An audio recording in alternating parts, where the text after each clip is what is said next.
Some moments change a man forever, and for one mountain man, it was the sight of 3 small children eating grass just to survive. Their hollow eyes and dirt-stained faces told a story no child should ever live. Deep in the rugged frontier, he found them alone in the woods, abandoned and starving.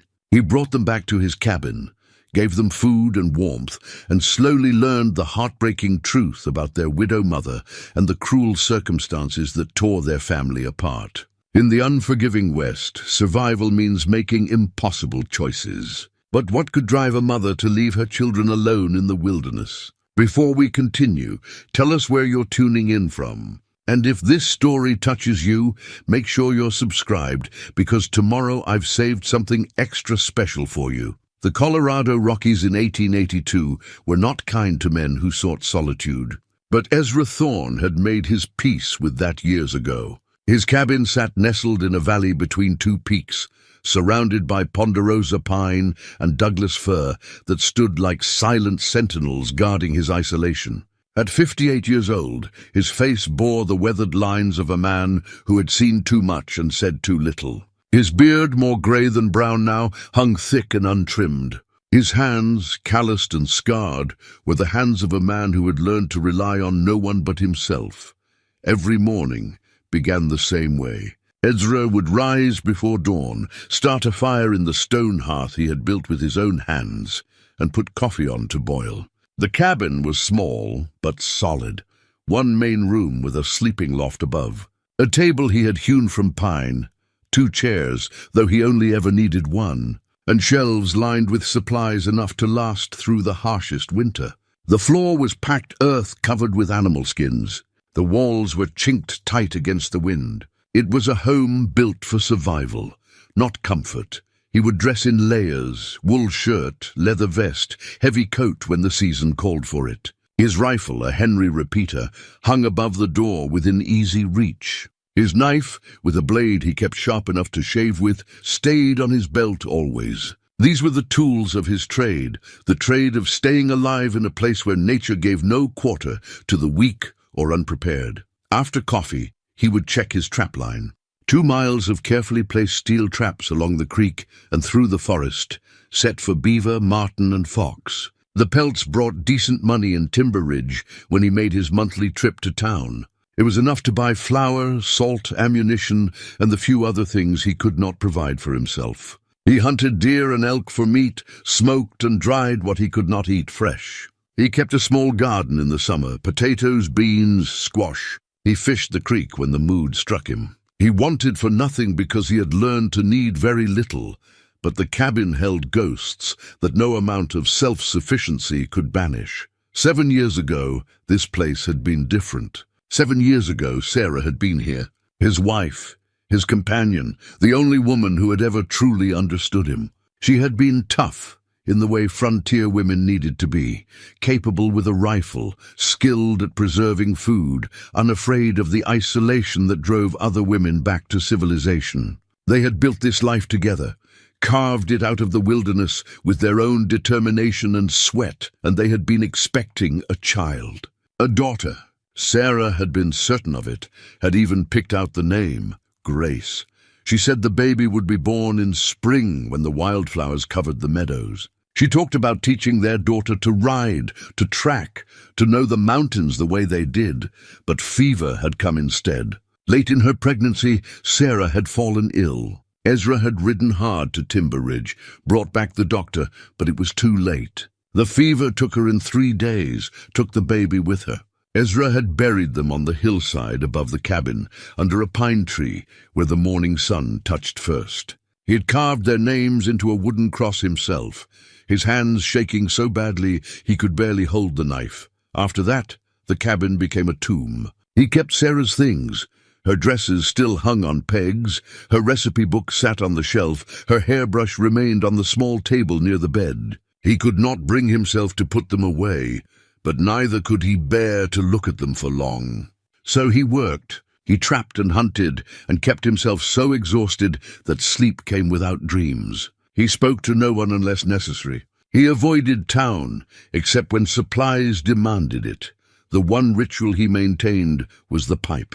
Every evening, As the sun set behind the western peaks, Ezra would sit on the porch he had built, the porch where Sarah used to shell peas and mend clothes while he cleaned his guns. And he would smoke. The pipe had been a gift from Sarah on their 5th anniversary, and carved from cherry wood, smooth and dark with age. She had saved for months to buy it from a traveling merchant. "So you have something to do besides brood," she had said with that smile that could light up even the darkest day. Now the pipe was all he had left of those easier times. He would pack it with tobacco, light it with a stick from the fire, and sit in his chair, watching the light fade from the sky. Sometimes he talked to her, quiet words carried away on the wind. Told her about the elk he had seen that day, the tracks he had found, the hawk that had circled overhead. Small things, meaningless things, but speaking them aloud made him feel less alone. In town, he had a reputation. The mountain man, the hermit. Stories circulated about him, most of them exaggerated. Some said he had been a famous gunfighter who had retired to escape his past. Others claimed he was hiding from the law. A few whispered that he had gone mad with grief and was best left alone. None of them were quite right, but none were entirely wrong either. Ben Howell, who ran the general store in Timber Ridge, was one of the few who treated Ezra with simple human decency. A man in his 40s with a kind face and a practical manner, Ben never pried but always welcomed Ezra when he came to trade. "Got some good pelts this month, Ezra," he would say, examining the furs with an expert eye. Fair price for fair work. They would conduct their business with few words, and Ben never asked questions about the life Ezra lived up in those mountains. For that, Ezra was grateful. The town itself lay 10 miles east of his cabin, down through mountain passes and along a rough trail that could be treacherous in bad weather. Timber Ridge had perhaps 200 souls, miners mostly, a few ranchers, families trying to make a go of it in hard country. It had a church, a saloon, a blacksmith, and Ben's store. It was civilization in its rawest form, and even that felt like too much to Ezra most days. But lately, something had been different. Small things, easy to miss if you were not paying attention. But Ezra had spent 7 years learning to read the mountain like other men read books, and the mountain was telling him something was wrong. 3 weeks ago, he had found tracks near his property line. Boot prints, not moccasins. Someone on foot moving quickly, not hunting or trapping. The tracks led north and then disappeared on rocky ground. A week later, he noticed a campfire site a mile from his cabin. Cold ashes, but recent. Someone had been there within days. And just 2 days past, he had seen buzzards circling to the west, more than seemed natural. Ezra told himself it was none of his concern. People pass through these mountains sometimes, prospectors looking for their fortune, trappers working new territory, even the occasional family trying to reach Oregon or California by an unconventional route. The wilderness was big enough for all of them, and he preferred it that way. Still, the tracks bothered him. They had been erratic, purposeless. Not the steady stride of a man who knew where he was going, but the wandering path of someone lost or desperate. And there had been smaller prints too, now that he thought back on it. He had dismissed them at the time, but they nagged at him now in quiet moments. On this particular morning, a Tuesday, in late September, Ezra finished his coffee and prepared to check his trapline as always. The air had the crisp bite of autumn, and the aspens were starting to turn gold on the higher slopes. Winter would come early this year. He could feel it in his bones. He needed to bring in as much meat as possible before the snows came. He shouldered his pack, took his rifle, and set out into the forest. The morning light filtered through the trees in slanted beams, illuminating the mist that rose from the forest floor. His boots made almost no sound on the carpet of pine needles. Moving through the woods was second nature to him now, as natural as breathing. He knew every tree, every rock, every turn of the trail, but today the forest felt wrong. Too quiet. The birds were not singing as they should. Even the squirrels were still. Ezra paused, scanning the trees, his hand resting on his rifle. His instincts, honed by years of living on the edge of civilization, whispered warnings he could not quite name. He continued forward, more cautious now, his senses alert. The trapline ran along Bear Creek, a small stream that wound through the valley 2 miles from his cabin. He checked each trap methodically. 3 empty, 1 with a marten he dispatched quickly and reset. The routine usually brought him a measure of peace, but not today. As he approached the 5th trap, he heard something that made him freeze. A sound that did not belong in these woods. A small, frightened whimper, human and young. Ezra's heart began to pound. He moved toward the sound, pushing through a stand of willows near the creek. And then he saw them, and the sight drove the breath from his lungs like a physical blow. 3 children, small, filthy, and so thin their bones showed through their skin. They were on their hands and knees in a small clearing, desperately pulling up grass and dandelion greens, stuffing the vegetation into their mouths with the desperate hunger of the starving. The oldest child, a girl of perhaps 9 years, had matted brown hair that hung in tangles around a face hollowed by hunger. Her dress, once probably a simple calico print, was torn and stained beyond recognition. Her feet were wrapped in strips of cloth that had once been something else, a shawl maybe, or an apron, tied with twine to protect against the rocky ground. But the cloth was worn through in places, and Ezra could see blood where the sharp stones had cut through.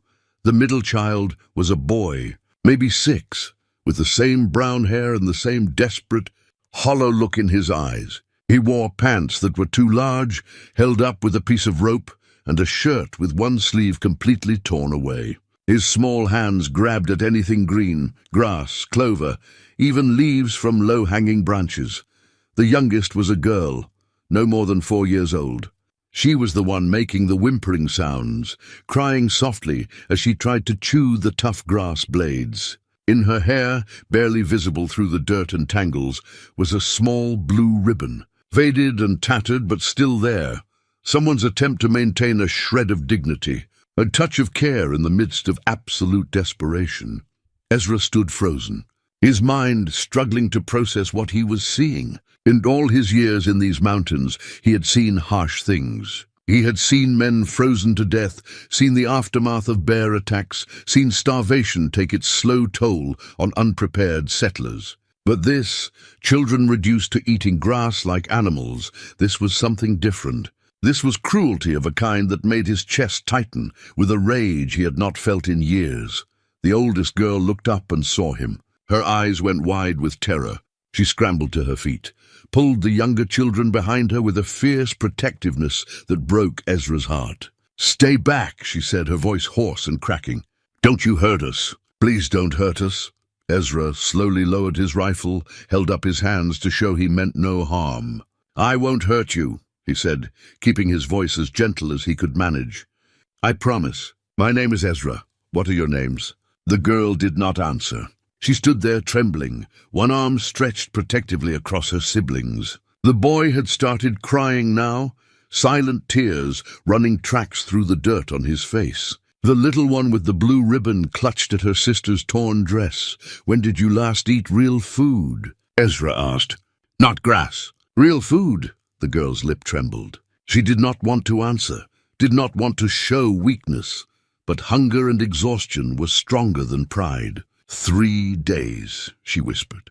Maybe 4. I don't remember. Ezra felt something crack open inside his chest, something that had been frozen solid for 7 years. He reached slowly into his pack, pulled out a piece of jerky he had brought for his own lunch. "Here," he said, holding it out. "It's just dried venison. It's good. You can have it." The children stared at the meat like it was something from a dream.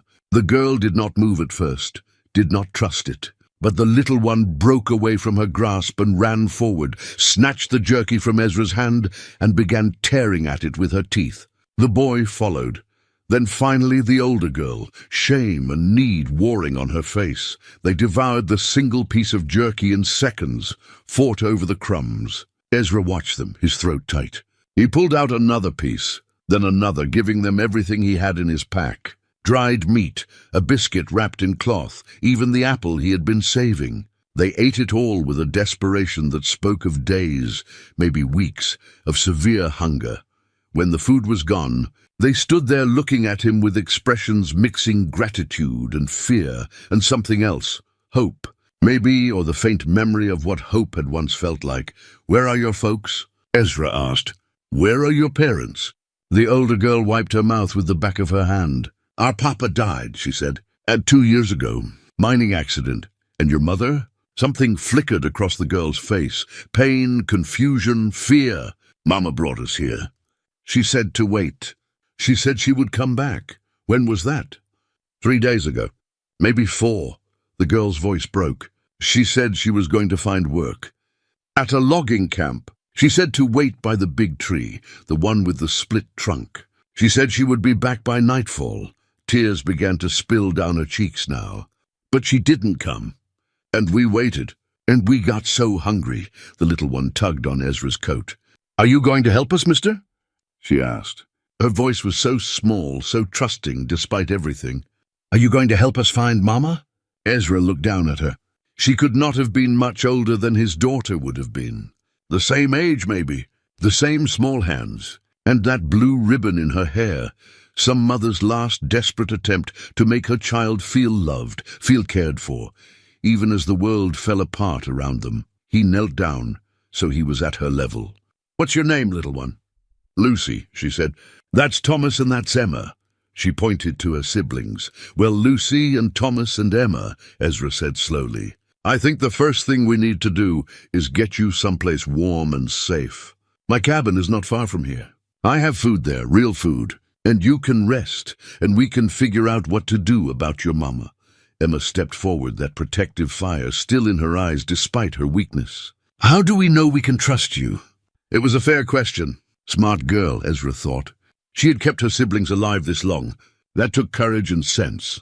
"You don't," he admitted. "But I'm the only option you have right now. And I give you my word, I mean you no harm. I have food and warmth and I can help you." Emma studied his face for a long moment. Then she nodded, a decision made out of necessity, more than trust. "All right," she said. "But if you try anything—" "I won't," Ezra said. He stood up, looked at the 3 of them. They were so weak they could barely stand. Lucy was swaying on her feet. "Can you walk?" Thomas shook his head. "Tired," he whispered. Ezra made a decision. He slung his rifle across his back, bent down and picked up Lucy. She weighed almost nothing, like holding a bundle of sticks. She leaned her head against his shoulder, and he could feel her shaking. He held out his hand to Thomas. "Come on, son. We'll take it slow." Thomas took his hand, his small fingers cold despite the autumn warmth. Emma walked beside them, still watchful, still protecting even though she could barely put one foot in front of the other. They made their way through the forest, Ezra adjusting his pace to what the children could manage. It took twice as long as it should have, with frequent stops for rest. Thomas stumbled often, and Ezra had to catch him more than once. Emma refused help, limped along on feet that were clearly cut and infected. As they walked, Lucy's breathing evened out, and she fell asleep against his shoulder. The blue ribbon came loose from her hair and fell to the ground. Ezra stopped, bent carefully to pick it up. It was threadbare, faded to almost white in places, but someone had tied it with care. Someone had loved this child enough to put a ribbon in her hair, even as everything else fell apart. He tucked the ribbon into his pocket, held Lucy a little tighter, and continued walking. His mind was already racing ahead, trying to understand what had happened here. A widow with 3 children, desperate enough to bring them into the mountains, telling them to wait while she went looking for work. But logging camps were rough places, dangerous for a woman alone. In 3 days, 4 days, that was too long. Something had gone wrong. When they finally reached his cabin, the children stared at it like it was a palace. To them, maybe it was. 4 walls, a roof, the smell of wood smoke from the cold hearth, safety, shelter. Ezra carried Lucy inside, laid her gently on his bed. Thomas collapsed into a chair. Emma stood in the doorway, still wary, still watching. Her legs were shaking with exhaustion, but she would not sit, would not let down her guard. "Let me get a fire going," Ezra said. "Then we'll get some real food into you." As he knelt by the hearth, building up the fire with practiced efficiency, he felt the weight of what had just entered his life. 3 children starving and abandoned, a mother missing in dangerous country, and somewhere inside him, past all the walls he had built, Past all the isolation he had wrapped around himself like armor. Something was stirring back to life. He touched the blue ribbon in his pocket and made a silent promise to a woman he had never met, a mother who had tied that ribbon with love and hope. I will find you, and I will keep your children safe until I do. The fire court began to warm the cabin. Behind him, he heard Lucy begin to cry softly in her sleep. The cabin filled with warmth as the fire grew, crackling and popping in the stone hearth. Ezra moved through the small space with careful deliberation, trying not to startle the children with sudden movements. He filled his large pot with water from the barrel by the door, set it on the iron hook over the fire to heat. Then he went to his stores: beans, cornmeal, dried apples, salt pork, flour. His hands moved automatically, gathering what he needed, but his mind was elsewhere. He had not cooked for anyone but himself in 7 years, had not thought about portions for children, about what might sit easy on stomachs that had been empty too long. He had to be careful. Too much food too fast could make them sick. On the shelf above the dry goods, he saw it. Sarah's recipe book, leather-bound, worn at the edges, her name inscribed on the front in faded ink. He had not touched it since she died, could not bear to open it and see her handwriting. Read the notes she had made in the margins. Ezra's favorite, beside the recipe for venison stew, makes good leftovers, beside the instructions for cornbread. But now he reached for it, pulled it down.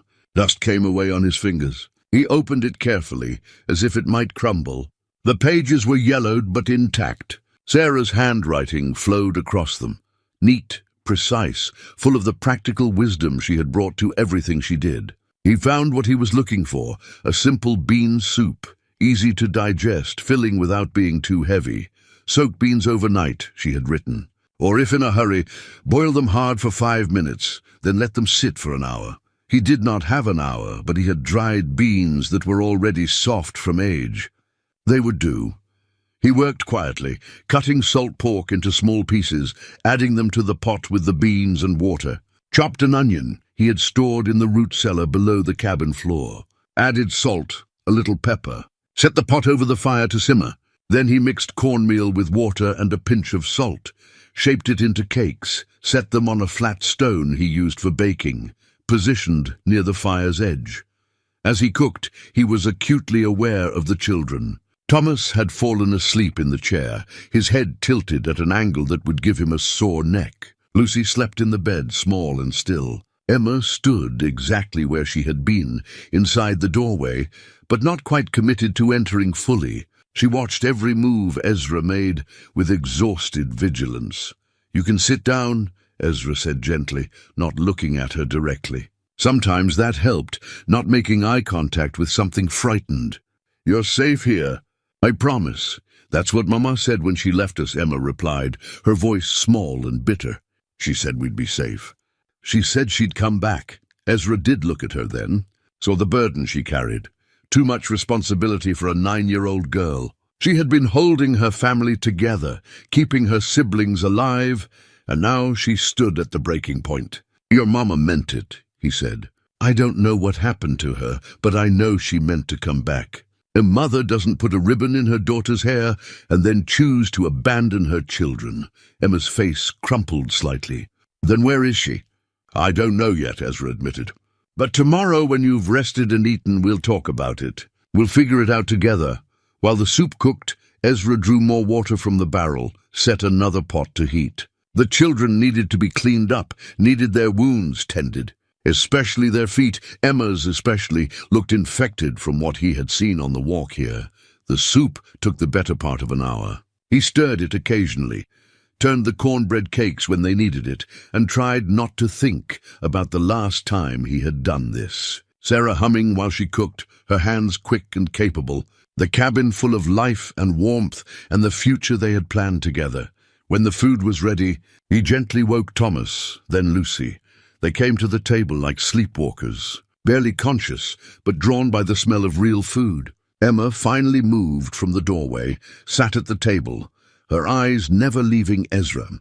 He served them small portions, smaller than they wanted, he could tell from the way they stared at the bowls. "I know you're hungry," he said. "But if you eat too much too fast, you'll get sick." Eat this slowly. There will be more when you're ready."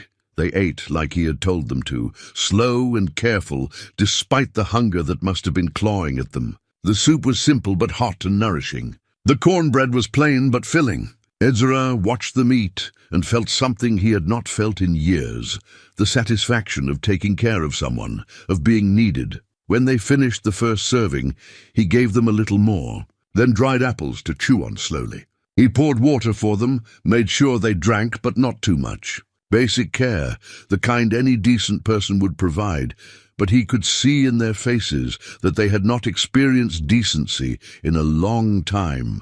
After they ate, Ezra tested the water heating over the fire. Warm enough. He brought out his wash basin, a simple tin thing, and began the process of cleaning them up. Lucy went first because she was the youngest. He was as gentle as he could be, washing her face and hands, untangling her hair as best he could. The blue ribbon he tucked into his pocket again for safekeeping. She needed a proper bath, they all did, but that would have to wait until he could heat enough water. Thomas was next. Then finally Emma. She was the most resistant, did not want help. But when Ezra began to unwrap the cloth from her feet and saw the raw, bleeding wounds there, she finally let him. He cleaned the cuts carefully, applied a salve he made from pine resin and herbs, wrapped her feet in clean cloth from his supplies. Did the same for Thomas, though his feet were not as bad. "You'll need to stay off those feet for a few days," he told Emma. "Let them heal." "We don't have a few days," she said. "We have to find Mama." "We will," Ezra assured her. "But we'll find her better if you're strong enough to walk properly. She'd want you to be taken care of." While the children recovered from their meal, Ezra went to his storage, an old trunk where he kept things he rarely needed. Inside were clothes Sarah had made, things they had saved for their daughter who never came. Small dresses, tiny shirts and pants she had sewn with care and hope. He had not looked at these in 7 years, had not been able to bear it. Now he pulled them out, held them up to gauge sizes. They would need alterations. Lucy was smaller than Sarah had anticipated, Thomas taller. But they would work, better than the rags the children wore now. He brought them out, handed them to Emma.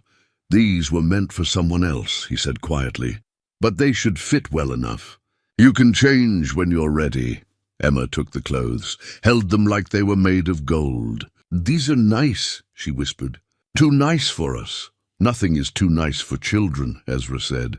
"Get changed, all of you. Then we'll make up proper beds, and you'll sleep. Really sleep. Safe and warm." As the children changed into the clean clothes, Ezra made up beds. Lucy could have his bed. She was small enough, and it was the warmest spot. Thomas and Emma could have pallets on the floor near the fire, piled with furs and blankets. He would sleep in his chair, or out on the porch if the night stayed mild. He had done it before. He would do it again. When the children were dressed and settled, Lucy in the bed and the other two on their pallets, Ezra sat by the fire and opened Sarah's recipe book again. He turned the pages slowly, reading her notes, seeing her handwriting, hearing her voice in his head. "Always make enough for leftovers. Don't forget to check the cornbread. It burns easy. Ezra loves extra pepper in his stew." On one page, she had drawn a small flower. On another, a simple heart. Notes from a woman planning a future, building a home, creating a life. Notes from a woman who had no idea how short her time would be. Emma's voice came from the darkness near the floor. "Are you going to hurt us?" Ezra looked up from the book. "No," he said simply. "I promise you I will not hurt you. I'm going to help you find your mother, and I'm going to keep you safe until we do." "Why?" Emma asked. "Why would you help us? You don't know us." Ezra was quiet for a moment, searching for words that would make sense to a 9-year-old girl who had learned too young that the world was cruel. "Because someone should," he said finally. "Because you're children, and you shouldn't have to eat grass to survive. Because your mother loved you enough to put a ribbon in Lucy's hair even when everything else was falling apart. Because—" He stopped, swallowed hard. "Because I had a daughter once, or almost had one. And if she had lived, I would have wanted someone to help her if she needed it." Emma was quiet for a long time. Then she said very softly, "I'm sorry." "Me too," Ezra said. He closed the recipe book gently, set it aside. Get some sleep now. All of you. Tomorrow we'll start figuring out what happened to your mama. One by one, the children's breathing evened out into sleep. Real sleep, not the fitful half-consciousness of hunger and fear. Safe sleep in a warm place with full bellies and someone watching over them. Ezra sat by the fire, his pipe in his hands but unlit. The blue ribbon lay on the table before him. He picked it up, studied it in the firelight. Somewhere out there a mother was missing. A woman who had been desperate enough to bring her children into the wilderness, who had left them by a tree and promised to return, who had not kept that promise. Dead? Injured? Lost? He did not know, but he knew he was going to find out. Tomorrow, he would question the children more carefully, get the details he needed, find out where they had come from, where their mother had been headed. Then he would start tracking. His quiet life had just gotten complicated. But as he sat there watching 3 children sleep peacefully for probably the first time in weeks, he found he did not mind as much as he thought he would. The cabin felt different tonight. Still haunted, maybe, but haunted by hope instead of grief. He touched Sarah's recipe book one more time, then stood to check the fire before settling into his chair for the night. Ben Howell was a practical man who did not shock easily, but the sight of Ezra Thorne walking down the street with 3 ragged children clearly tested that composure. He stepped off the storefront porch, wiped his hands on his apron, and approached with concern written across his face. "Ezra," he said carefully, "what's happened here?" "Found these children in the woods," Ezra said quietly. "They've been alone for days. Their mother's missing. Name's Catherine Webb. She came from Brennan Falls, looking for work at one of the logging camps. You heard anything about her?" Ben's expression grew more serious. He looked at the children, their 2 thin frames, their hollow eyes, despite Ezra's care, the fear that still lingered in their expressions. "Come inside," he said. "Margaret needs to see this." And yes, I might have heard something. The store was dim and cool after the bright sunshine outside. Shelves lined with dry goods, tools, bolts of fabric. The smell of coffee and tobacco and new leather. Margaret Howell emerged from the back room, a sturdy woman in her 40s with kind eyes and capable hands. She took one look at the children and her whole demeanor shifted into mothering mode. "Oh, you poor dears," she said, kneeling down to their level. "Come here. Let me see you." She examined them with the practiced eye of someone who had raised 5 children of her own. "They're malnourished," she said to Ezra. "How long since they ate properly?" "Before I found them. Days, maybe a week or more," Ezra replied. "I've been feeding them careful-like. Small amounts. Don't want to make them sick." "Smart," Margaret approved. She stood, brushed off her skirts. "Ben, get some milk. And those cookies I made this morning." To the children, she said, "Would you like some cookies?" "Fresh baked." Lucy's eyes went wide. Thomas nodded eagerly. Even Emma managed a small smile. While Margaret settled the children at a small table in the corner with milk and cookies, Ben pulled Ezra aside. They spoke in low voices, but Ezra could feel the weight of what Ben was about to say before he said it. A woman matching that description came through here 5, maybe 6 days ago, Ben began. "I remember because she looked desperate. Asked if there was work in town. I told her there wasn't much. Few people can afford help these days. She asked about the logging camps. I told her about the Miller operation up north. Small outfit, family-run, decent people. But I also mentioned Griggs's camp. Bigger operation, always hiring. And," Ezra prompted, Ben's jaw tightened. "I warned her about Griggs. Told her he's not a good man, that he takes advantage of people who have nowhere else to turn. But she looked at me with those desperate eyes and said she had 3 children to feed. Said she'd take any work she could get." He paused, ran a hand through his thinning hair. "I should have done more. Should have offered her something here or—" "You can't save everyone, Ben," Ezra said quietly. "She made her choice. Now we need to find out what happened after she made it." "There's more," Ben said grimly. 2 days after she came through, one of Griggs's men rode into town. Big fellow, mean-looking. He was asking around about a woman traveling alone with children. Said Griggs was looking for someone matching that description. Said she'd stolen something from the camp and he needed to find her. Ezra felt his blood run cold. Stolen something? That's what he claimed. But Ezra, I've known Griggs for 10 years. He's a liar and a cheat. If he says someone stole from him, chances are he's covering up something worse. Ben glanced over at the children, making sure they were out of earshot. Margaret was keeping them occupied, showing them a kaleidoscope she kept for her grandchildren. I told the man I hadn't seen anyone. Sent him on his way. But if Griggs is looking for her, then she's either dead or running, Ezra finished. He felt anger building in his chest, the kind of cold rage he had not felt since the war. I'm going to that camp. Be careful, Ben warned. Griggs has 30 men up there. Most of them are rough types, not the kind you want to cross. I've dealt with worse, Ezra said. And he had. In the war, he had faced entire Confederate companies with nothing but his rifle and his wits. 30 loggers did not frighten him. What frightened him was what he might find when he got there. Margaret came over, leaving the children momentarily distracted. Those babies need a proper bath and a good night's sleep in real beds, she said firmly. They can stay with us. We have room, and I'll not hear otherwise. I was hoping you'd say that, Ezra replied. I need to ride north to the logging camp. Could be gone a day, maybe 2. We'll keep them safe, Margaret promised. You just focus on finding their mother. Ezra nodded his thanks, then went to the children. He knelt down so he was at their level. I need to go now, he said gently. Mrs. Howell is going to take good care of you.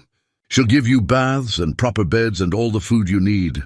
And when I come back, I'll have news about your mama. Emma grabbed his sleeve, her eyes wide. You promise you'll come back? I promise, Ezra said, meeting her gaze steadily. I have never broken my word, and I won't start now. You stay here, you rest, and you let Mrs. Howell help you. Can you do that? Emma nodded slowly. Thomas threw his arms around Ezra's neck in a sudden hug that surprised them both. Thank you, Mr. Ezra, he whispered. Thank you for helping us. Ezra patted the boy's back awkwardly, unused to such displays. Lucy came over and pressed something into his hand, a small, smooth stone she had found somewhere. For good luck, she said solemnly. He pocketed the stone, touched despite himself. I'll keep it safe, he told her.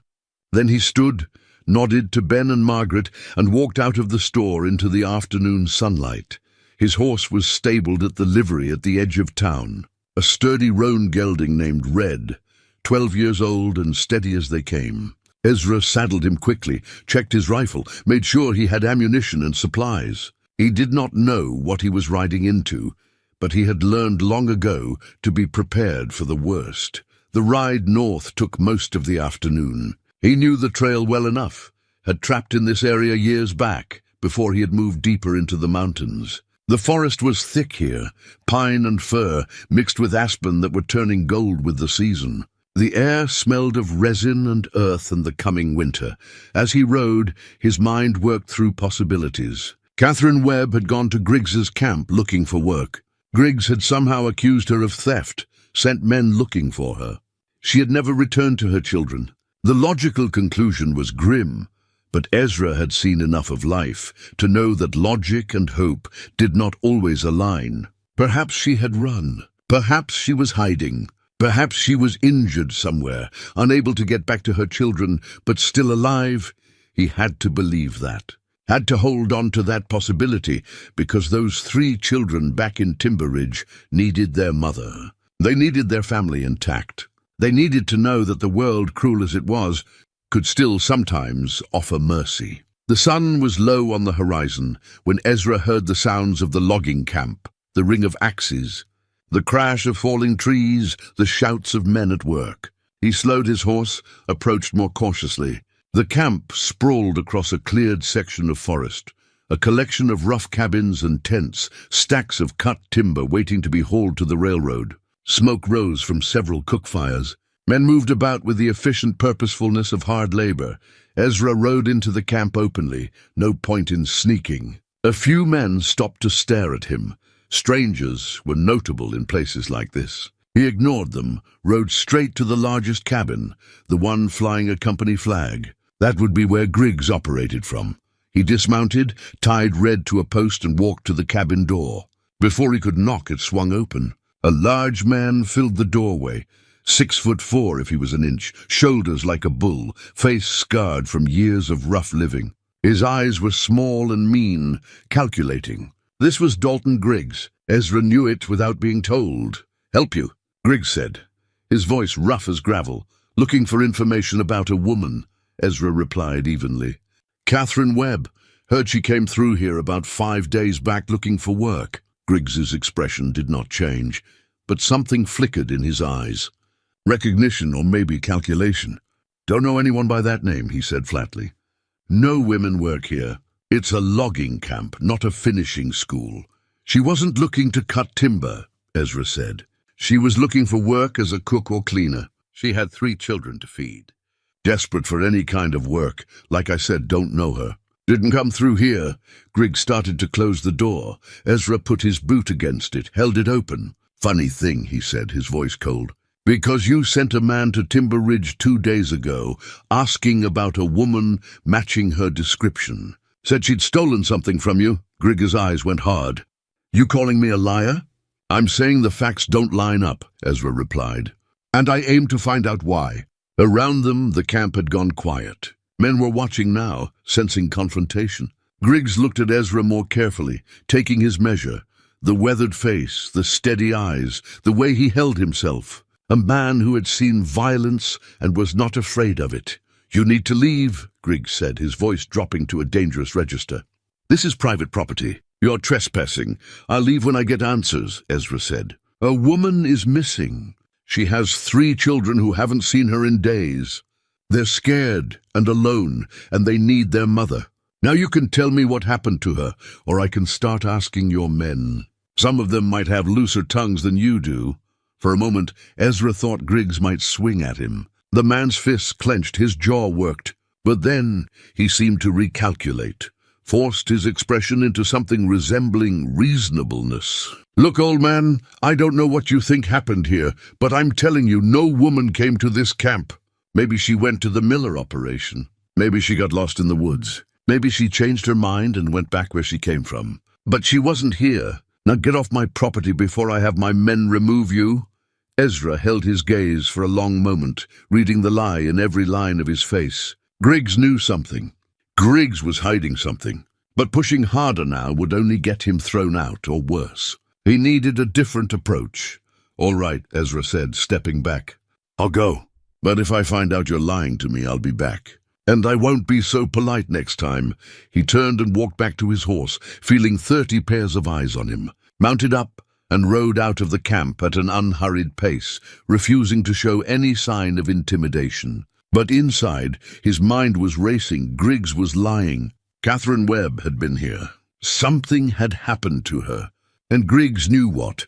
As soon as Ezra was out of sight of the camp, he circled back, dismounted, and began searching on foot. If Catherine had been here, there would be signs. He was one of the best trackers in the territory, had been even during the war. He could read a trail the way other men read books. He searched the perimeter of the camp, moving in ever-widening circles, looking for anything: footprints, torn fabric, disturbed ground. The light was failing, making it harder, but his eyes were sharp and his instincts were honed by years of practice. Near the eastern edge of the camp, where the cleared land gave way to dense forest, he found something. A piece of fabric caught on a low branch. Brown homespun, the kind a working woman would wear. He pulled it free, examined it. Recent, the fabric was not weathered, not faded by sun and rain. He looked more carefully at the ground. There, boot prints, several sets, all male by the size and depth. And fainter prints, smaller. A woman running! The story began to assemble itself in his mind like pieces of a puzzle. The trail led away from the camp, toward a ravine he knew was nearby. He followed it carefully as the last light faded from the sky. At the edge of the ravine, he stopped. The ground was disturbed here, scuffed and torn. Someone had gone over the edge, or been pushed. Ezra peered down into the darkness below. The ravine dropped 40 feet to a rocky creek bed. If someone had fallen, he would need to wait for morning light to search properly. But as he turned to head back to his horse, something caught his eye. A glint of metal in the brush near the ravine edge. He knelt, pushed aside the branches and found it, a locket. silver tarnished, the chain broken. He opened it carefully. Inside were 3 small photographs, crudely done but clear enough. 3 children, Emma, Thomas, and Lucy. Ezra closed his fist around the locket, felt rage and fear war inside him. Catherine Webb had been here. She had run from something or someone, and she had gone over that ravine. The only question now was whether she had survived the fall. Ezra spent a cold night camped in the forest, away from Griggs's operation, but close enough to keep watch. He did not light a fire, did not want to draw attention. Instead, he wrapped himself in his bedroll and sat with his back against a pine tree, the locket clutched in his hand, thinking about the woman who had worn it, Catherine Webb, a widow trying to survive, trying to keep her children fed. She had come to this rough place out of desperation, and something terrible had happened. Griggs had lied about it, which meant he had something to hide. Men like Griggs did not hide things unless they were guilty.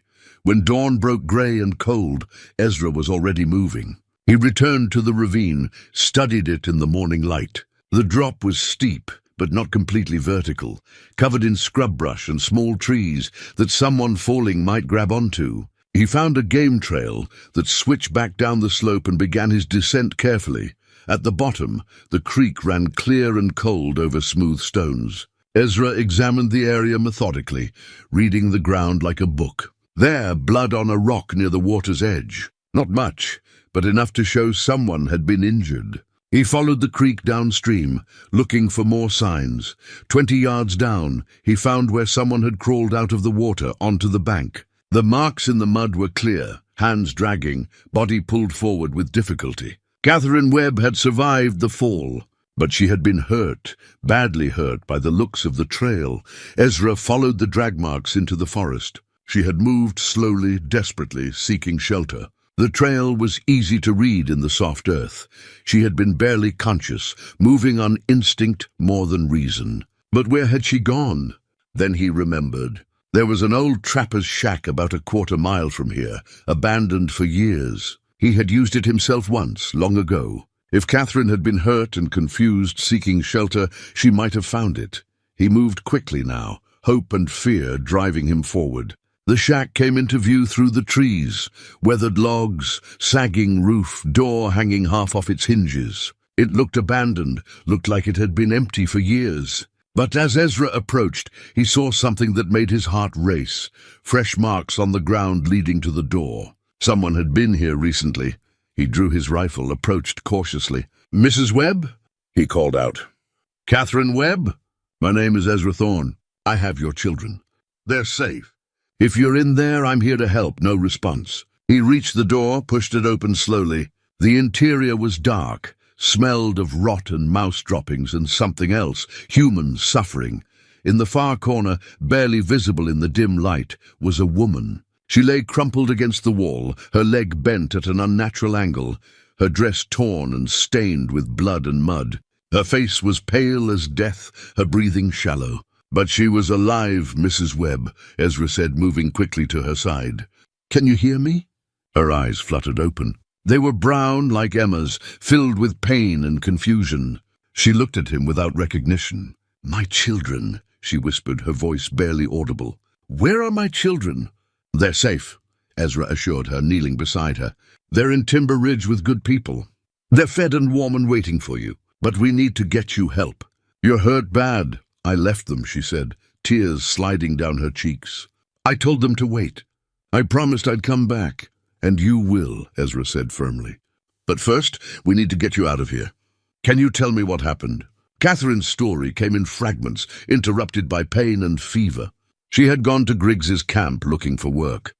He had offered her a position as a cook, seemed like an answer to her prayers. But then he had made other demands, wanted more than just cooking. When she refused, tried to leave, he had grown angry, sent his men after her. She ran into the forest, terrified, and in the darkness had gone over the ravine. "I thought I was going to die," she whispered. "Crawled here." "Couldn't walk. My leg, something's broken. Been here for days. So thirsty, so cold." Ezra examined her leg as gently as he could. It was badly broken, the bone possibly fractured in multiple places. The wound was infected. He could see the angry red lines spreading from the injury. She had a fever. Without proper care, she would die here. I need to get you to town, he said. To a doctor. Can you ride? She shook her head weakly. Can't move. Hurts too much. Then I'll get help, Ezra decided. He could not carry her the distance alone, not with that injury. He needed another person, needed a wagon or a travois. I'm going to ride back to Timber Ridge. I'll bring the doctor here. You need to hold on for me.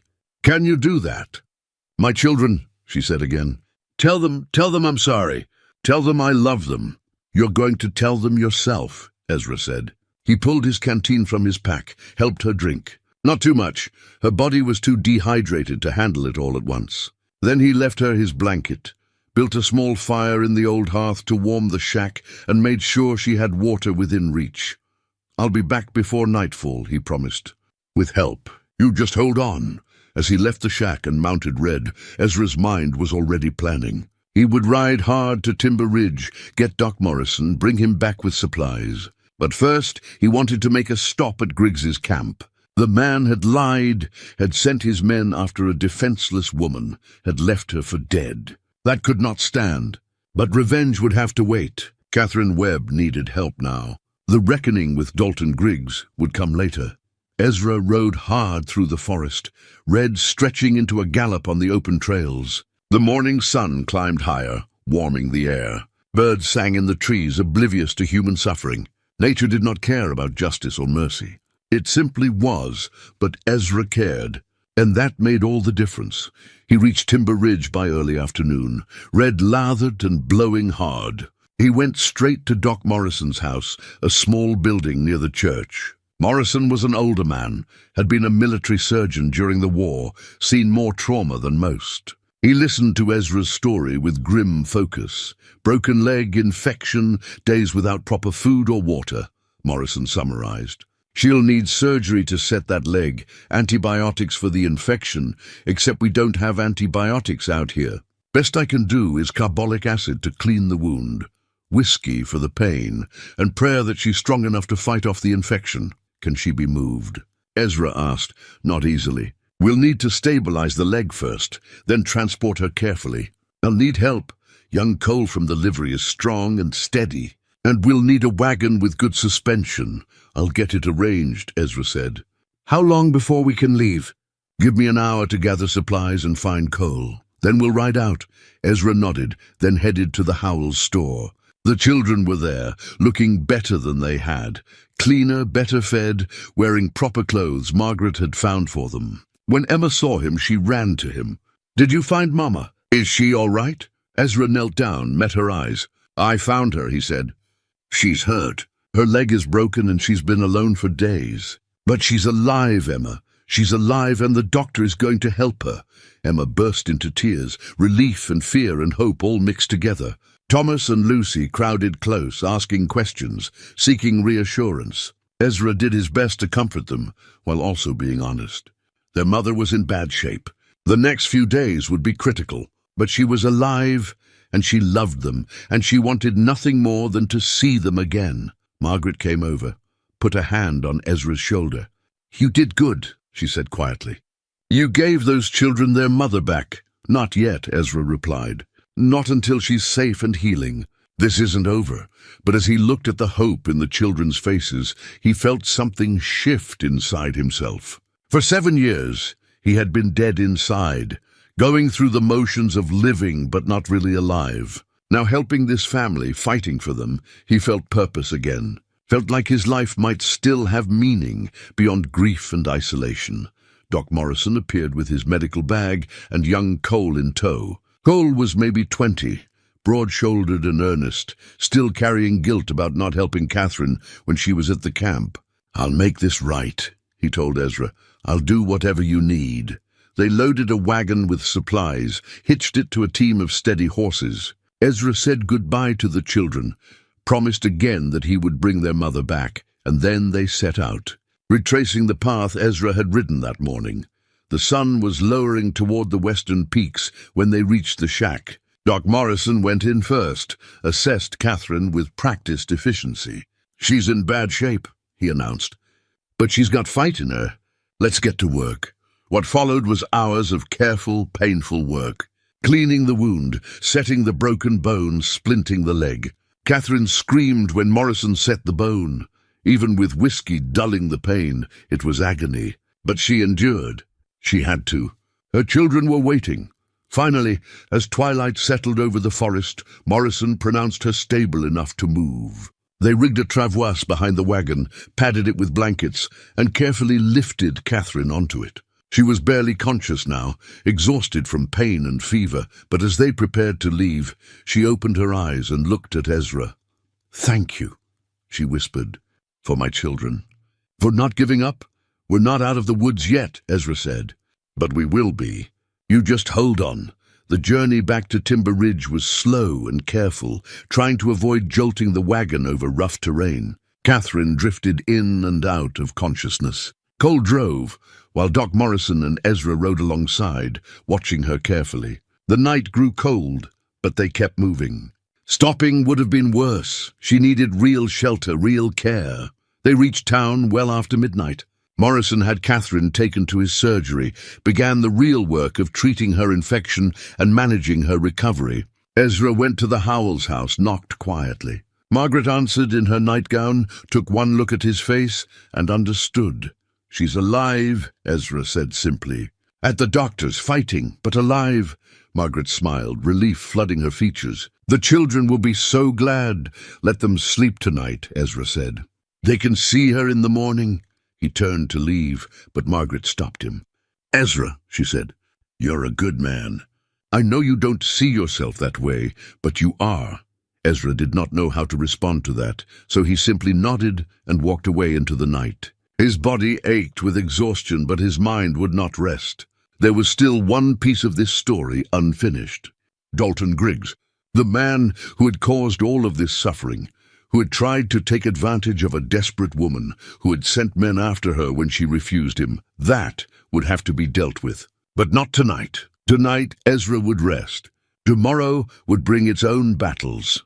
3 days passed before Catherine Webb was strong enough to speak at length. 3 days of fever and pain, of Doc Morrison fighting the infection with every tool at his disposal. 3 days of the children visiting their mother, sitting quietly by her bedside, holding her hand while she slept. 3 days of Ezra watching and waiting, his anger at Griggs simmering beneath his calm exterior. On the 4th morning, Morrison came to find Ezra at the livery where he was tending to Red. "She's awake," the doctor said. "Fever broke last night. She's asking for you."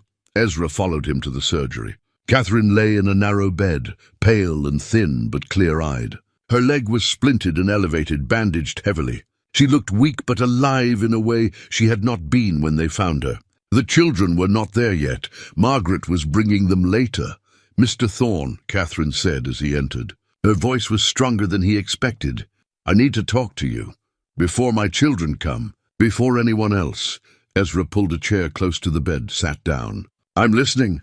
Catherine reached beneath the thin blanket, pulled out a small book that had been hidden there. A journal, leather-bound, worn from use. "I need you to understand something," she said.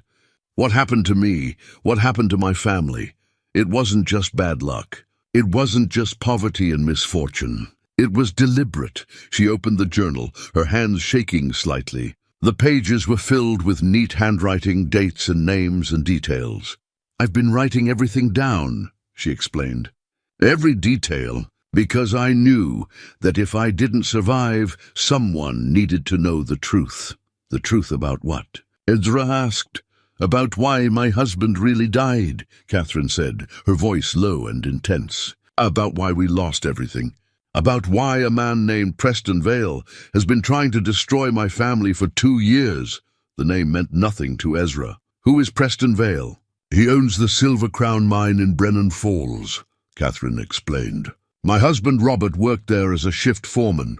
Good man, honest, took his responsibilities seriously. 6 months before he died, he started noticing things wrong in the mine. Shortcuts being taken, safety measures ignored. Timber supports that should have been replaced weren't.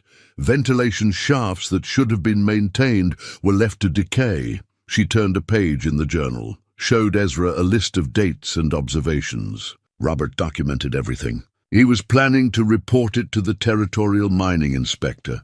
Vale was cutting corners to save money, putting his workers at risk. Robert couldn't stand by and watch men die because of greed. "Let me guess," Ezra said. Before he could make that report, the tunnel collapsed, Catherine finished. Section 3 during the night shift. Robert and 12 other men were killed. Vale called it a tragic accident, said the rock was unstable, that nothing could have prevented it. But Robert had told me the truth just 2 days before. He said that section was a death trap. He said Vale knew it and didn't care.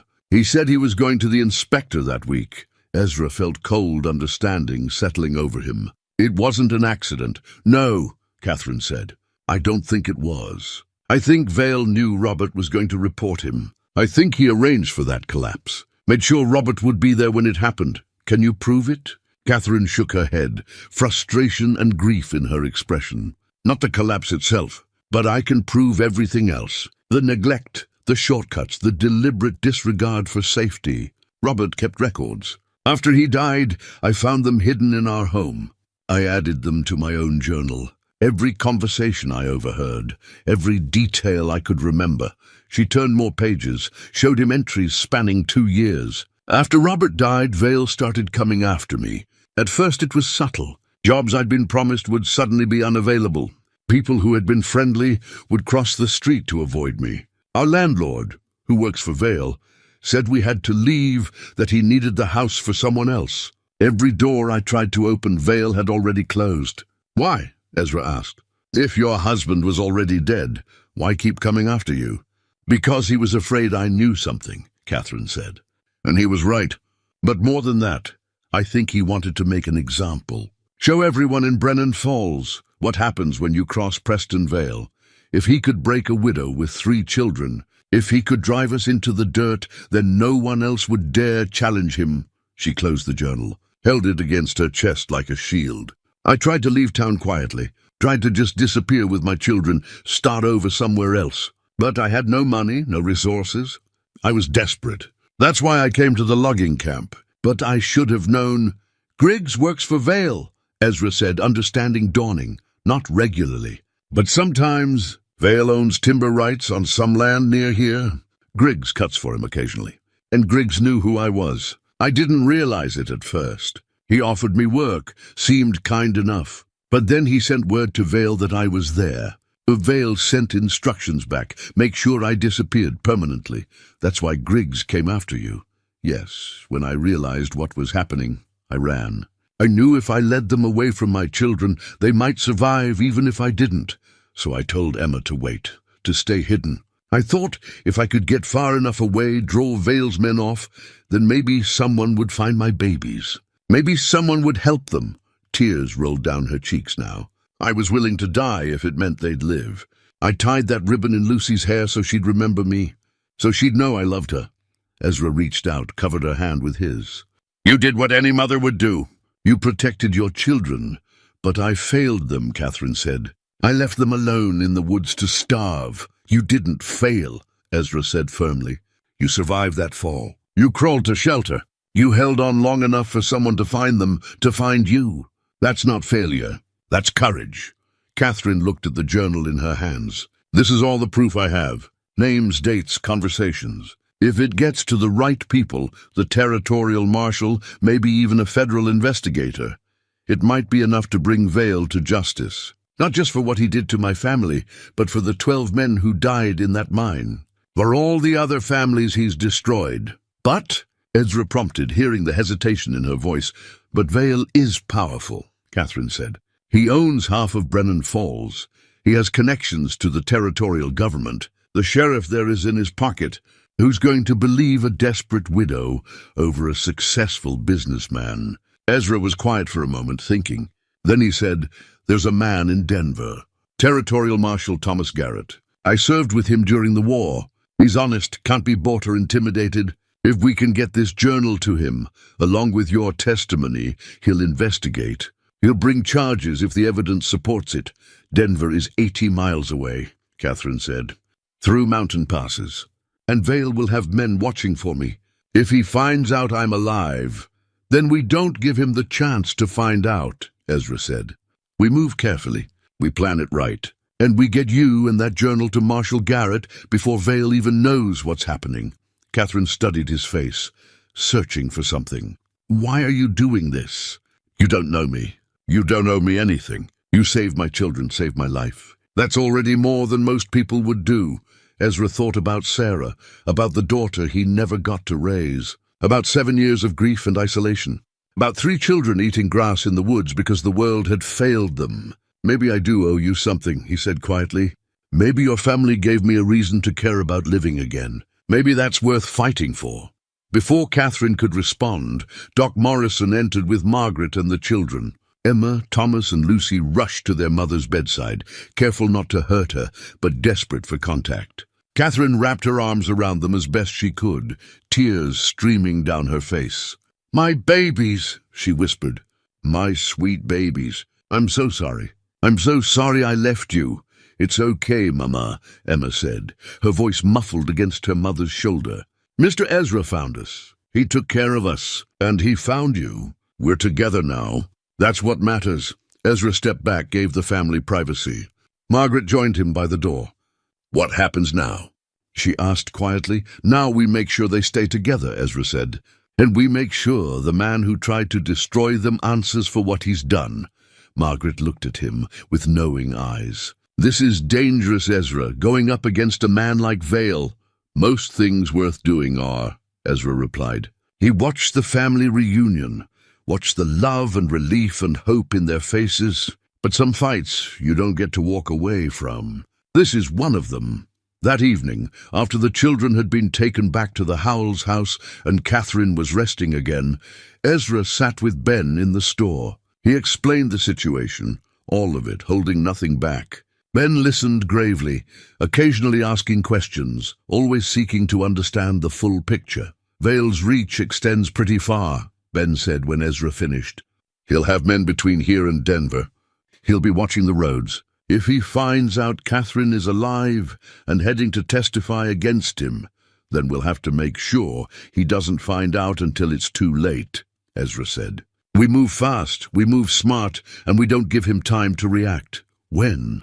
Ben asked. "Soon as Catherine can travel. Doc says maybe 3 more days. Her leg is stable enough to move if we're careful, but she'll need to be on horseback or in a wagon. We'll have to choose the route carefully," Ben nodded slowly. "I'll help however I can. Supplies, provisions, whatever you need. I need one more thing," Ezra said. "I need someone I can trust to watch the children while we're gone. If Vale's men come looking, they stay with Margaret and me," Ben said firmly. "Anyone wants to get to those children, they'll have to go through both of us. And half the town, if it comes to that. People here have heard what happened. They're on the family's side." That night, unable to sleep, Ezra walked through the quiet streets of Timber Ridge. The town was peaceful under the stars, unaware of the storm building. He thought about what lay ahead, the journey to Denver, the confrontation with Vale's men that seemed inevitable, the weight of justice that needed to be served. He had spent 7 years hiding from life, hiding from pain, hiding from everything that mattered. Now somehow, 3 starving children had pulled him back into the world, had reminded him that some things were worth fighting for. That isolation was not the same as peace. That living meant risking loss, but also embracing connection. Sarah would have understood. She had always been the brave one, the one who faced life head-on. She would have taken in these children without hesitation. She would have stood against Vale without fear. In helping this family, Ezra was finally honoring her memory the way it deserved, not by hiding from the world, but by making it a little bit better. He returned to his room at the boarding house, pulled out the blue ribbon he still carried. Tomorrow he would return it to Lucy. Tonight he would hold it as a reminder of what he was fighting for, not just for Catherine and her children, but for every family that Vale had destroyed. For every worker who had died in that mine because of greed and negligence. For justice that had been too long delayed. The reckoning was coming, and Ezra Thorne intended to be there when it arrived. 4 days after finding Catherine in the shack, Ezra stood in his cabin, preparing for the journey ahead. The space felt different now, no longer a tomb of memories, but a staging ground for action. On his table lay his old military trunk, opened for the second time in as many weeks. Inside, beneath the uniform and letters, he found what he was looking for. A medal, bronze star, tarnished with age, attached to a faded ribbon. His citation for valor during the Battle of Shiloh, when he had tracked Confederate positions through dense forest and brought back intelligence that saved 3 companies of Union soldiers. He had been 24 then, lean and hungry for purpose. Now he was 58, weathered and wary. But the skills were still there, sharp as ever. He pinned the medal inside his vest against his heart. Not out of pride, but as a reminder. He had been good at this once, at reading terrain, at outthinking opponents, at surviving against odds. He would need to be good at it again. The journey to Denver would take 3 days in good conditions, longer if they had to avoid roads and take mountain paths. Catherine could ride now, though it pained her. Doc Morrison had fashioned a special saddle arrangement that would support her broken leg. It was not comfortable, but it was possible. And possible was all they needed. Ben arrived mid-morning with a pack horse loaded with supplies. Dried meat, hardtack, coffee, blankets, medical supplies in case Catherine's wound opened again. Everything carefully chosen, nothing excessive. They would need to move fast and light. Margaret's got the children settled, Ben reported. Told them their mama was going on a trip to get help from the law. They understand, though Lucy keeps asking when you'll be back. Ezra felt a tug in his chest at that. The little girl with the blue ribbon had wormed her way into his heart despite his best defenses. Tell her I'll be back soon. Tell all of them. I will, Ben promised.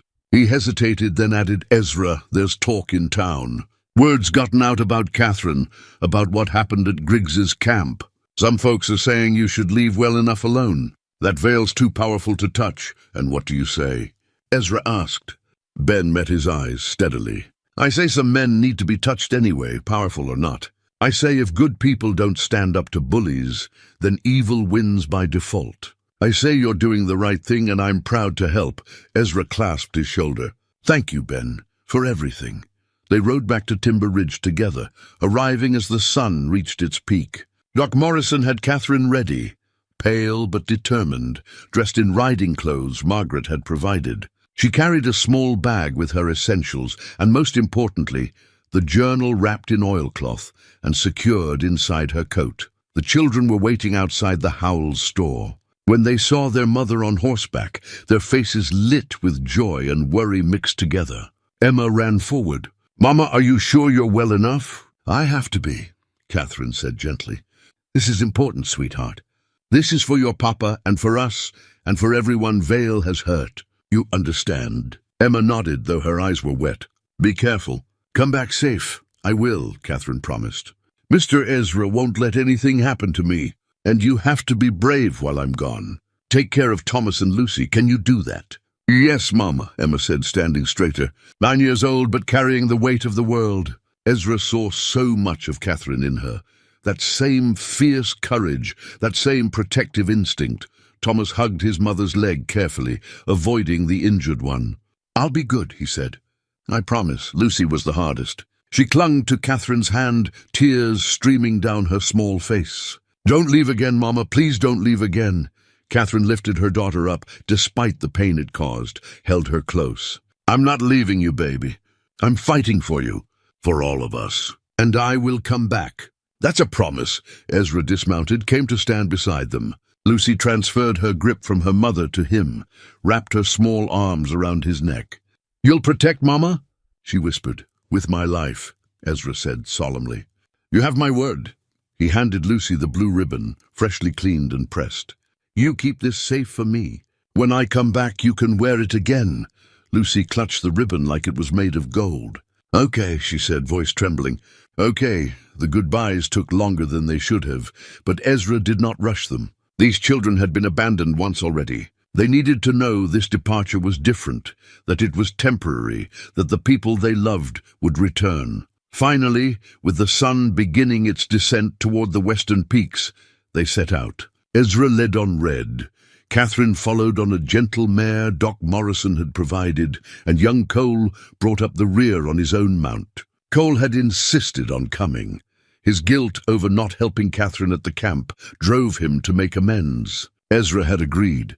3 riders were better than 2, and Cole was strong and willing if inexperienced. They took the eastern trail out of Timber Ridge, the one that led toward Denver through the high passes. The first few hours were easy riding. Established trail, good weather, no signs of pursuit. Catherine held up well, though Ezra could see pain in the set of her jaw, the way she gripped the saddle horn. As evening approached, they made camp in a small canyon Ezra knew from his trapping days. Defensible position, good sightlines, water from a nearby spring. He built a small fire, enough for warmth and coffee, but not enough to draw attention from miles away. Catherine ate little, exhausted from the riding. Cole tended to the horses while Ezra checked their surroundings, scouting the trail ahead and behind. No signs of followers yet, but that did not mean they were safe. Vale would have men on the roads eventually. It was only a matter of when. That night, as Catherine slept and Cole took first watch, Ezra sat by the dying fire and thought about what lay ahead. The journal in Catherine's coat contained enough evidence to destroy Preston Vale, if they could get it to Marshal Garrett. But Vale had resources, had reach, had men who would do anything for money. The odds of reaching Denver without confrontation were slim. Ezra had faced long odds before. During the war, he had led scouting missions deep into enemy territory, had survived encounters that should have killed him. He had learned that survival was not about being the strongest or the fastest. It was about being smarter, more prepared, more willing to do what was necessary. He touched the medal inside his vest. That young soldier who earned it was still inside him somewhere, buried under years of grief and isolation. It was time to let him out again.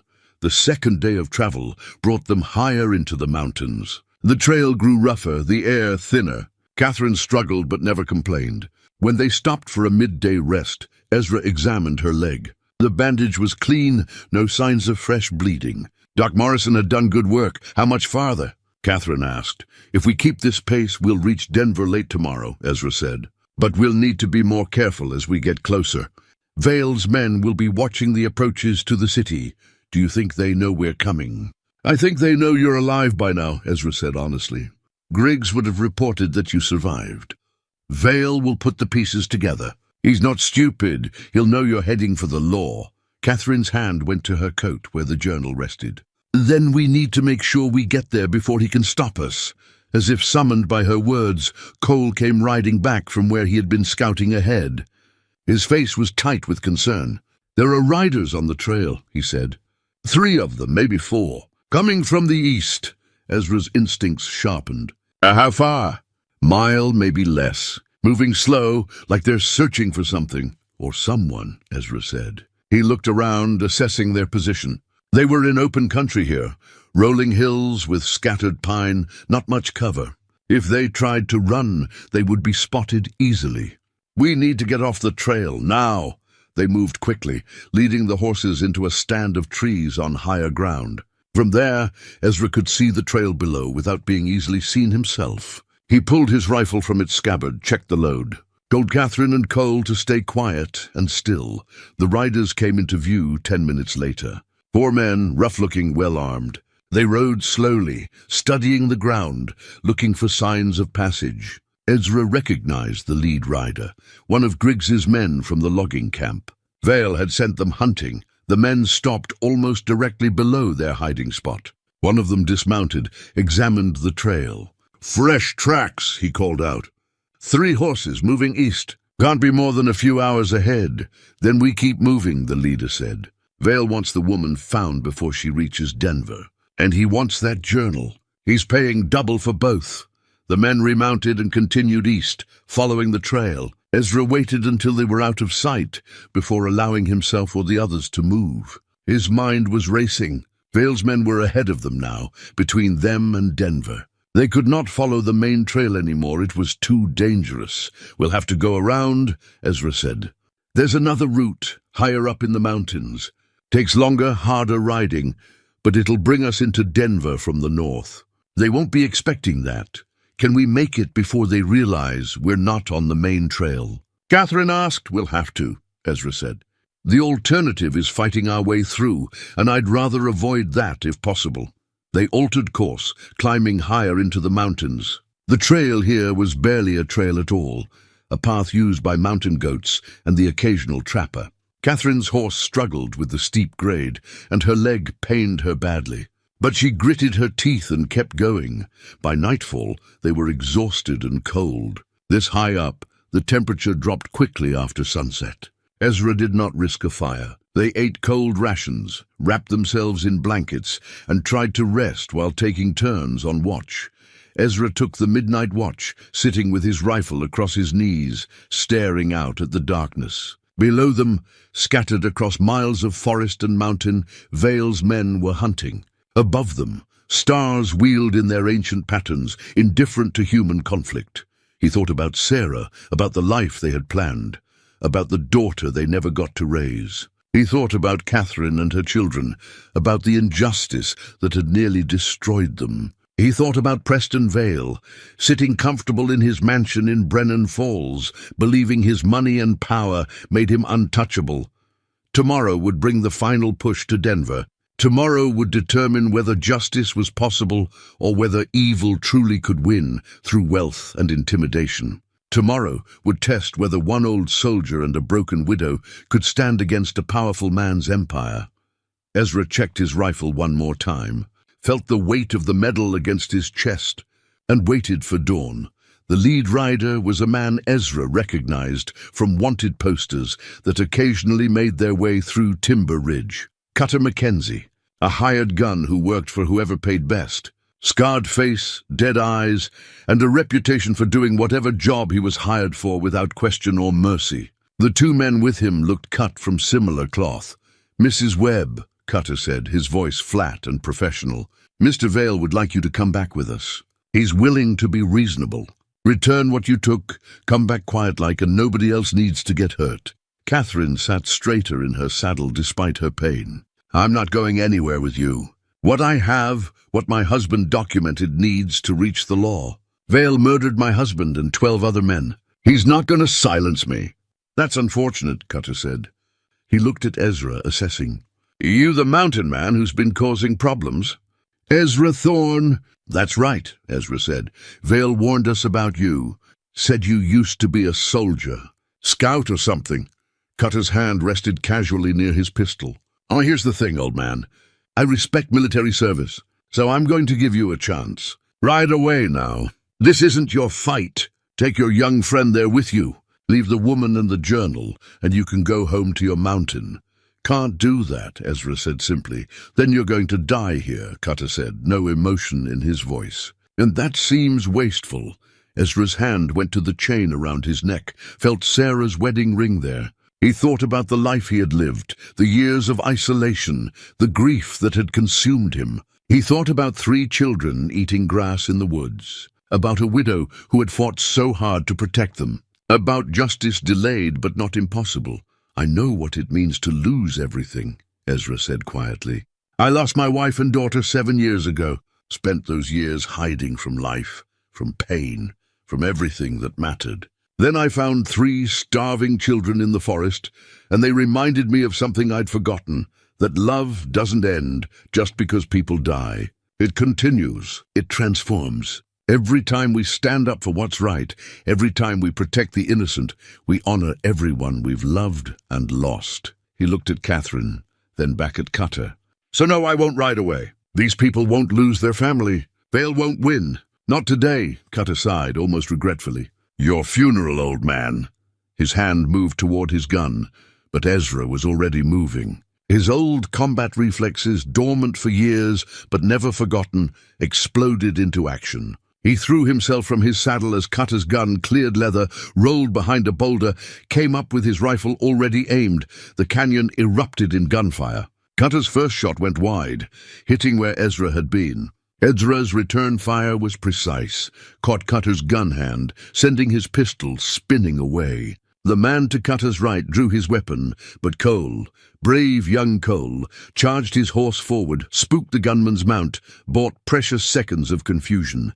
Ezra used those seconds. A second shot from his rifle took down the third rider's horse, not the man, the horse, creating chaos and cover. Catherine, despite her injured leg, maneuvered her mare behind the rock wall, seeking protection. The fight became close and brutal. The second gunman recovered, fired at Cole. The bullet grazed the young man's arm, drew blood, but Cole stayed in his saddle. Ezra emerged from cover, closed the distance to Cutter. The scarred man had retrieved a knife, came at Ezra with the skill of someone who had killed many times before. Ezra parried the first strike with his rifle barrel, used the weapon as a quarterstaff, the way he had learned in the war. Cutter was younger, faster, but Ezra had experience and the cold determination of a man with nothing left to lose. They grappled, fought with the intensity of men who knew only one of them would walk away. The knife came in low, seeking Ezra's gut. Ezra twisted, felt the blade score across his ribs, painful but not deep. He brought the rifle butt up hard under Cutter's chin, heard teeth crack, saw the man's eyes glaze. A second strike to the temple, and Cutter went down, unconscious but breathing. Cole had managed to disarm his opponent, held the man at gunpoint. The third rider, now horseless and facing two armed men, raised his hands in surrender. The fight was over as suddenly as it had started. Ezra checked his wound, bleeding but not serious. He looked at Cole, who was pale but steady. "You did good, son." "Real good. Learned from the best," Cole said, managing a shaky smile. Catherine emerged from cover, her face showing shock and relief. "Is it? Are we? We're alive," Ezra confirmed. "And we're going to Denver. Right now, before anyone else shows up." They secured the three men, tied their hands, took their weapons. Left them alive because killing defeated men was not justice. Then they mounted up and rode the final miles into Denver. Battered and bloodied but triumphant, the city rose around them, buildings, streets, people going about their business, unaware of the struggle that had just taken place in the mountains above. Ezra led them straight to the marshal's office, a sturdy building near the center of town, with the territorial seal displayed prominently.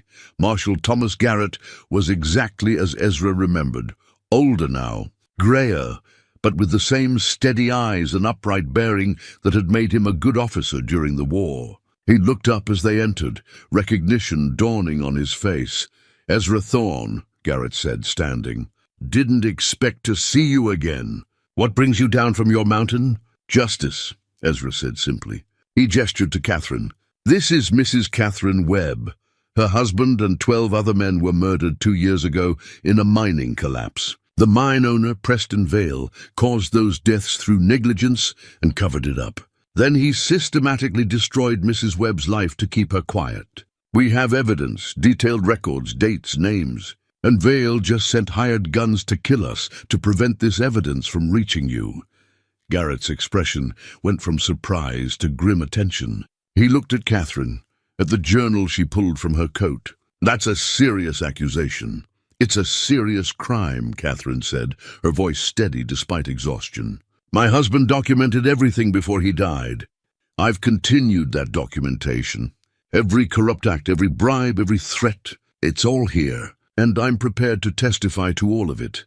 Garrett took the journal, opened it, began reading. His face grew darker with each page. Finally, he looked up. "Preston Vale is a powerful man, rich, connected. Going after him will be complicated."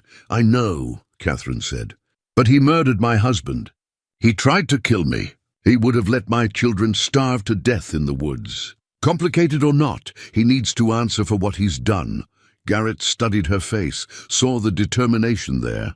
Then he looked at Ezra. "You believe this?" "I've seen the evidence," Ezra said. "I've fought Vale's men twice now, and I've seen what he did to this family." "Yes, Marshal, I believe it." "Every word." Garrett nodded slowly, came to a decision. "All right, Mrs. Webb, I'm taking your testimony and this journal as evidence. I'll send telegrams to the territorial governor and to federal investigators. Vale will be arrested pending investigation. If the evidence supports what you're saying, and from what I'm reading here it does, he'll face trial. Federal charges, probably. Murder, conspiracy, bribery, corruption. Catherine's legs nearly gave out with relief. Cole caught her, helped her to a chair. "Thank you," she whispered. "Thank you. Don't thank me yet," Garrett said. "This is just the beginning. Vale will fight this with every resource he has. You'll need to stay in Denver, under protection, until the trial. It could take months. My children," Catherine said. "They're in Timber Ridge with friends. They need to be brought here, kept safe." "I'll arrange it," Garrett promised. "I'll send men I trust to escort them here. They'll be protected."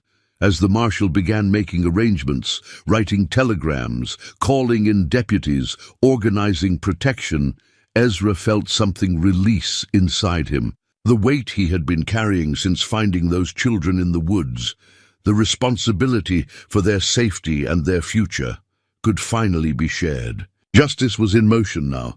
Vale would answer for his crimes. The Webb family would be whole again. He stepped outside for air, stood in the Denver street watching the afternoon sun paint the mountains gold. His ribs ached where Cutter's knife had caught him. His body was exhausted from days of hard riding and fighting. But he felt more alive than he had in 7 years. Catherine joined him, moving carefully on her injured leg. "I can never repay you for what you've done," she said quietly. "You saved my children. You saved me. You brought us to justice when everyone else said it was impossible." "You did the hard part," Ezra replied. "You survived. You fought. You kept records when anyone else would have given up. I just helped you finish what you started." "Still," she said, and took his hand.